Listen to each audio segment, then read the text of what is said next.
గురువుగారు ఏదైనా పెద్ద పెద్ద కోరికలు కోరుకునేటప్పుడు గొంతెమ్మ కోరికలు కోరుతున్నావు అని అంటారు. ఇంతకీ ఈ గొంతెమ్మ కోరికలు అనే నానుడి ఎలా వచ్చింది? గొంతెమ్మ అంటే ఎవరు?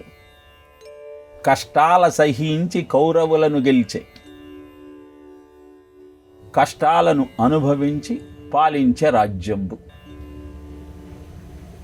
కృష్ణుడే వచ్చి తోడుగా నిలిచే, గొంతెంపె పంతంబు తీరింది గొప్పగా అంటూ భారత కథను జానపదులు గానం చేస్తూ మాయాజూదంలో రాజ్యాన్ని పోగొట్టుకున్నటువంటి ధర్మరాజు 12 సంవత్సరాల అరణ్యవాసము, 1 సంవత్సరము అజ్ఞాతవాసము చేస్తున్న సమయంలో కుంతీదేవి శ్రీకృష్ణుడి దగ్గరికి వెళ్ళి, మా వాళ్ళ అరణ్యవాసము అజ్ఞాతవాసము తృప్తిగా ముగిసి వాళ్ళు మళ్ళీ రాజ్య అధికారాన్ని చేపట్టి ఆనందంగా కాలం గడపాలి అని కృష్ణుడిని కోరుకుంది.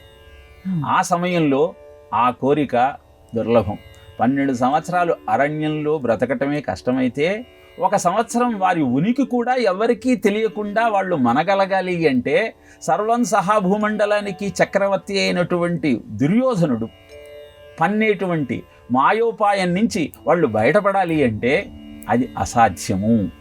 అందుకే కుంతెమ్మగా మారి కుంతెమ్మ గొంతెమ్మగా మారింది. ఆ కుంతి కోరిన కోరికలే గొంతెమ్మ కోరికలు. అలాంటి కోరికలను కూడా నెరవేర్చగలిగిన అద్భుతమైన మాహాత్మ్యమే కృష్ణుని యొక్క లీల.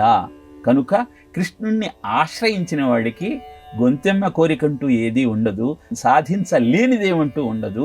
ధర్మబద్ధమైన కోరికలనన్నింటినీ నెరవేర్చేటువంటి సంపూర్ణ అవతారమే కృష్ణావతారం. ప్రజనస్యాస్మి కందర్పః అని తానే భగవద్గీతలో ధర్మబద్ధమైన కామాన్ని నేను అని తెలియజేశాడు. కనుక మన కోరిక ధర్మబద్ధమైనది అయినప్పుడు, ఆ స్వామిని ఆశ్రయించి ఆ స్వామిని ఆరాధిస్తూ ఉన్నప్పుడు, ఆయన చూపిన మార్గంలో మనం ముందుకు కొనసాగుతున్నప్పుడు ఆ కోరికలనన్నీ తప్పక తీర్చుకోగలమని తెలియజేసేటువంటి అద్భుతమైన ఐహిత్యమే గొంతెమ్మ కోరిక యొక్క వివరణ.